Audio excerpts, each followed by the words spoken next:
تو Soviet interference کو exploit بھی کیا گیا. ایک تو وہ غلط تھا, وہ نہیں ہونا چاہیے. کوئی بھی انقلاب کے نام پر, کوئی بھی مزدوروں اور کسانوں اور محنت کشوں کے نام پر دوسرے ملک میں داخل نہیں ہونا چاہیے. دوسرے ملک کا معاملہ اس ملک کے لوگوں کو دیکھنا چاہیے. ہیجمونی یا امپیرلزم مغربی سامراج کے نام پہ ہو یا محنت کشوں کے نام پہ ہو, دوسروں کے معاملات میں مداخلت نہیں ہونی چاہیے. مگر پہلا جو انقلاب تھا وہ دوسروں کی مداخلت سے نہیں تھا, نور محمد ترکی کا. پھر جب اس کے خلاف سازشیں ہوئیں تب وہ انٹرفیرنس ہوئی. اور پھر کیا ہوا؟ At that time pan Islamism serve their purpose. Pan Islamism اس کو جسٹیفائی کیا گیا, ویسٹرن ورلڈ نے کیا. They justified it as freedom struggle against Soviets. اور پھر دین مدرسہ culture was used to recruit young fighters who later wore the mask of Taliban. Taliban کا ماسک تو بعد میں آیا نا, اس سے پہلے تو فریڈم فائٹرز تھے جو لڑ رہے تھے, آزادی پسند لوگ جن کو اسپانسر کیا گیا سوویٹس کے خلاف لڑنے کے لیے.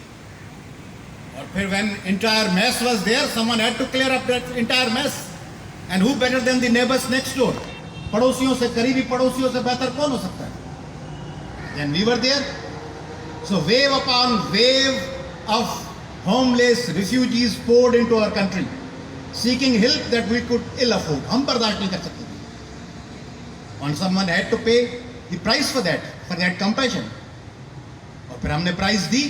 Our culture, our economy, our security, our values, all were gone. Gone with the wind. تباہ و برباد کر دیا گیا. And who should be responsible for that? اس کے لیے باہر کی طاقتیں, عالمی طاقتیں تو responsible ہیں, مگر much of the blame rests with 11 years of Zia's regime. Zia الحق کی حکومت تھی 11 سال کی, جس نے پاکستان کے پرامن خطے کو بین الاقوامی مفادات کے لیے کلاشنیکوف اور منشیات کے ایک گرداب میں, ایک دلدل میں دبا دیا, غرق کر دیا. افغانستان کو سمجھنے کے لیے ہم جو سمجھتے ہیں کہ افغانستان کوئی پشتون معاملہ ہے, سارا پشتون معاملہ نہیں ہے. پشتون کتنے ہیں؟ 4 کروڑ کی آبادی میں کوئی 40-42% پشتون ہے. لوگوں کو پتہ نہیں ہے. 1 کروڑ 70 لاکھ, 1 کروڑ 80 لاکھ پشتون ہیں. 2 کروڑ 10-20 لاکھ دوسرے لوگ ہیں. 27% تاجک ہیں. 10% 9-10% کے قریب ازبیک ہیں. 9-10% ہزارہ ہیں. 4-5% ترکمین ہیں. 2% تو مالک صاحب کو پتا ہوگا بلوچ ہیں, ایبکس ہیں, دوسرے ہیں. اس ٹکراؤ والی ریاست کو عارضی طور پر ویسٹرن طاقتوں نے استعمال کیا, استعمال کر کے چھوڑ دیا, جیسے وہ ہمیشہ کرتے. جیسے آپ کو کہا گیا تھا کہ بحری بیڑا آ رہا ہے, آپ لڑ رہے تھے, ایسٹ پاکستان میں گھیرا تھا اور بتایا گیا کہ بحری بیڑا آ رہا ہے, قریب پہنچنے والا ہے, بحری بیڑا آ رہا ہے, آخر تک نہیں آیا, فال آف ڈھاکہ ہو گیا. تو یہ بتایا گیا ہے کہ افغانستان کے لوگ, وہ منیر نیازی نے کہا ہے نا, اس کا ترجمہ ہے, پنجابی میں شعر ہے, اس کا ٹرانسلیشن بھی بڑا کمال کا ہے, کہ کچھ یوں بھی راہیں مشکل تھیں اور کچھ گلے میں غم کا توق بھی تھا, اور کچھ شہر کے لوگ بھی ظالم تھے اور کچھ ہمیں موت کا شوق بھی تھا. تو شہر کے لوگ بھی ظالم تھے مگر ہمیں بھی موت کا شوق ہے. تو ہم نے اپنا کردار ادا کیا, پیسے آئے, ہاٹ پرسوٹ 2001 میں. ایدر یو آر, مہتاب صاحبہ نے کوٹ کیا, either you are with us or against اس, اور ہم پیچھا کریں گے. اور ہم نے ہاتھ اٹھا لیے, ہم نے کہا بھائی لا تعلق ہیں ہم. وہ افغان بات نہیں بھولے. جو لوگ یہ ڈفرینشیٹ کر رہے ہیں کہ اچھے طالبان اور برے طالبان, میں کافی ٹریول کرتا ہوں, مجھے بیرون ملک کوئی ایک افغان ایسا نہیں ملا جو پاکستان کے لیے پازیٹیو اپروچ رکھتا ہو. وہ سب کہتے ہیں کہ ٹھیک ہے, ٹھیک ہے, وقت آئے گا پھر دیکھیں گے, آپ نے ہمیں بری طرح سے استعمال کیا. حالانکہ استعمال وہ خود ہوئے, حالانکہ ہمارے پاس آپشنز بہت کم تھے. افغانستان اربنائز ہو نہیں پایا، اس میں ہمارا کیا قصور ہے؟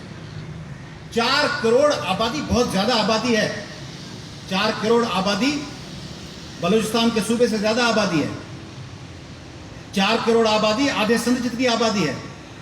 اس 4 کروڑ آبادی میں شہر بڑے میں بڑا کابل ہے، 30 لاکھ کا شہر ہی نہیں ہے، 2-2.5 لاکھ کے شہر، اربن سینٹرز ہیں ہی نہیں۔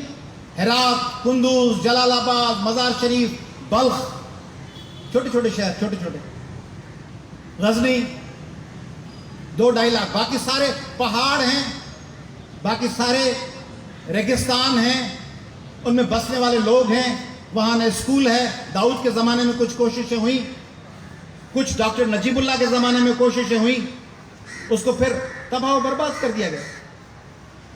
اب پاکستان پہ بوجھ ڈالا جا رہا ہے افغانیوں کا۔ بھئی افغانستان کے بارڈر پہ تو دوسرے ممالک بھی ہیں، ازبکستان ہے، تاجکستان ہے، ترکمانستان ہے، ایران ہے، پاکستان ہے اور چائنا ہے۔ ان میں سے کوئی نہیں ہے افغان آباد کاروں کو لینے کے لیے۔